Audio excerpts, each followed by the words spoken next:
prokrastinasi pada mahasiswa. Baiklah, kita langsung masuk ke latar belakang.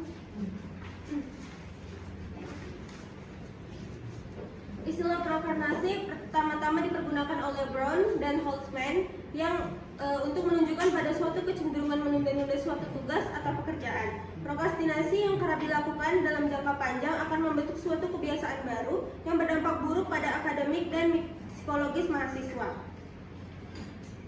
Pasika dan Fatima pada 2013 menyatakan bahwa masih banyak peserta akademik yang melakukan kegiatan belajar tanpa melakukan perencanaan dan pemantauan. Akibatnya mereka lebih senang menunda-nunda dalam pekerjaan, dalam mengerjakan tugas, kemudian mengerjakan tugas secara asal-asalan, copy paste, dan mengumpulkan tugas tidak tepat waktu.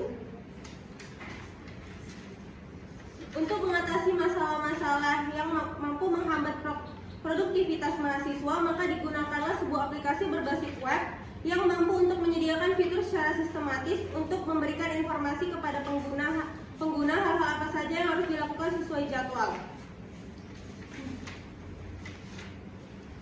Notion merupakan perangkat lunak produktivitas yang didirikan oleh Ivan Zhou pada tahun 2013. Notion merupakan platform kolaborasi yang memuat workplace untuk mencatat manajemen pengetahuan dan data serta manajemen proyek atau tugas dan to-do list. Mengacu pada latar belakang, maka rumusan masalah pada penelitian ini adalah yang pertama, bagaimana penggunaan aplikasi Notion dapat membantu mengatasi prokrastinasi pada mahasiswa.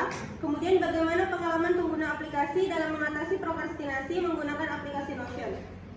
Adapun tujuan dari penelitian ini adalah untuk mengetahui bagaimana penggunaan aplikasi Notion dapat membantu mengatasi prokrastinasi. Kemudian untuk mengetahui gambaran pengalaman pengguna aplikasi dalam mengatasi prokrastinasi menggunakan aplikasi Notion.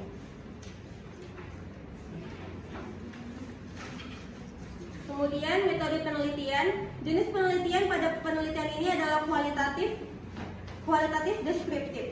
Kemudian lokasi dan waktu penelitian. Penelitian ini membutuhkan jangkauan narasumber yang lebih luas, sehingga peneliti memutuskan pada penelitian ini akan dilakukan secara online, di mana peneliti akan mencari mahasiswa sebagai sumber yang berasal dari online platform, yaitu English Fest. Kemudian sampel sumber data penelitian. Dalam penelitian ini sumber data menggunakan sampel pervasif, artinya pengambilan sampel didasarkan pada pertimbangan atau kriteria tertentu yang telah dirumuskan terlebih dahulu. Peneliti memfokuskan pada informan-informan yang memang menggunakan aplikasi Notion dan merupakan mahasiswa aktif. Kemudian instrumen penelitian, di sini peneliti akan menggunakan kuesioner tertutup dan kuesioner terbuka, di mana kuesioner tertutup merupakan kuesioner yang sudah disediakan jawabannya. Kemudian kuesioner tertutup adalah yang belum disediakan jawabannya, sehingga informan menulis jawaban sesuai pendapat mereka. Kemudian teknik pengumpulan data.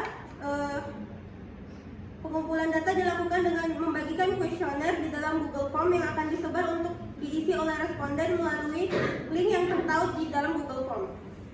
Kemudian selanjutnya dalam penelitian kualitatif harus pengujian pengabsahan data, di mana di sini uji keabsahan data yang dilaksanakan merupakan uji dependability.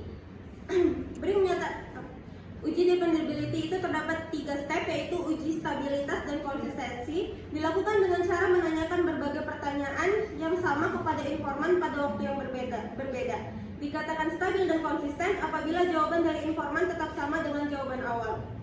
Kemudian uji ekuivalensi dilakukan dengan menanyakan kembali pertanyaan kepada informan, namun dalam bentuk-bentuk pertanyaan yang berbeda namun memiliki arti yang sama. Kemudian teknik analisis data, saya menggunakan teori dari Miles and Haberman dengan teknik-teknik analisis sebagai berikut. Yang pertama, data reduction atau reduksi data. Reduksi data merupakan salah satu dari teknik analisis kualitatif, yaitu dengan menjamakan, menggolongkan, mengarahkan, dan membuang yang tidak perlu dan mengorganisasi data sehingga kesimpulan akhir dapat diambil. Kemudian data display atau penyajian data, yaitu peneliti akan menyajikan data penelitian dalam bentuk narasi. Yang terakhir adalah penarikan kesimpulan. Penarikan kesimpulan merupakan hasil analisis yang dapat digunakan untuk mengambil tindakan. Kesimpulan dalam penelitian kualitatif mungkin dapat menjawab rumusan masalah. Kemudian kesimpulan harus diverifikasi dan dapat dipertanggungjawabkan. Verifikasi dilakukan dengan pemikiran kembali oleh peneliti selama menulis dan meninjau ulang pada catatan-catatan informasi yang diperoleh dari informasi. Sekian dari saya.